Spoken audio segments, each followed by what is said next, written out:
fellas. When in this market, when you are like Keith and Yona, their daughter, is now 11 offers in and is 0 for 11.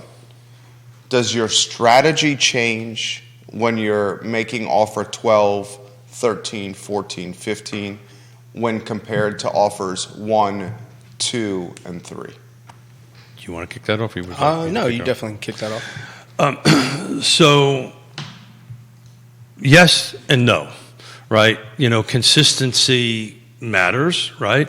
But you start looking at, okay, do we now need to start growing our circumference, right? So if this particular neighborhood isn't working, we want to go ahead and go out that way. It's these 6 things I constantly talk about, right? So, if the location that we're at isn't working because price, features, and condition, we're losing it, then we got to kind of start looking at different locations. But it takes a while to get there. In this particular case, we've got time, or we've got till September 1. If your time, which is number 5, is I got to get it done now, then your strategy has to be a little bit more aggressive. But I'll be honest with you, I don't know how more aggressive we could have been on that transaction other than bring more cash to the table. Until inventory improves, the compromise will be in location.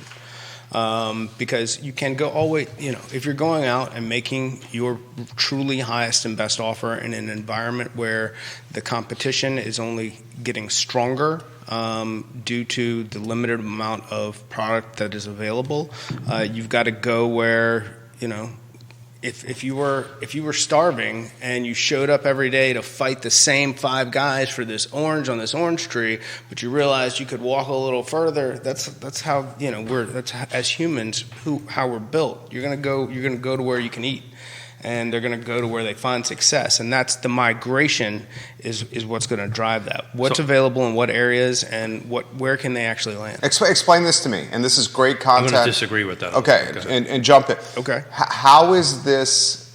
I'm going to throw a definition out there without using the word. Doing the same thing over and over again and expecting a different result.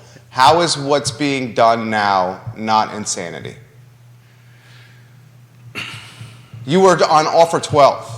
Yeah, so we're not doing the same thing over and over. And the little bit of the pushback that I'm going to give to my dear friend and family member, as far as I'm concerned, he may think differently, Scott over there, we are now looking at condition and features a little bit more, right? Say, okay, fine, back to your 203K, right? Or any kind of renovation product. So that's another. So that's what we're now looking at. We're looking at because over these 12 houses, house 2 and 3, they immediately took off the list. Oh my God, has too much work.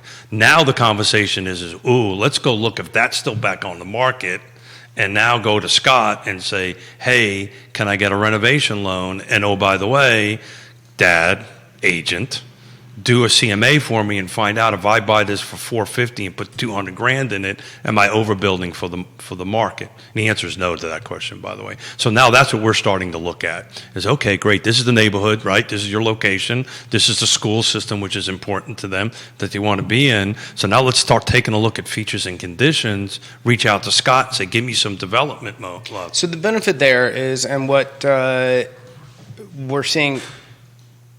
There's a lot of investors who have a certain number that they want to hit before they're going to step in, and these properties, for the most part, are pricing outside of that to where they are a reduction in what you're seeing overall. So the prime property that gets all the offers is not this property. People walk in, it doesn't show as well, it just doesn't have the level of interest, and not to mention there is certainly going to be a turn-off to some people for the amount of work that has to be done, especially when they go, well, gosh, if this house is listed for $400,000 and this one's listed for $450,000, gosh, this $450,000 is so much nicer, but the $450,000 sells for $600,000 and the $400,000 sits on market. So, but if they can go in and put the $200,000 worth of work in, then they probably have a $700,000 house all said and done.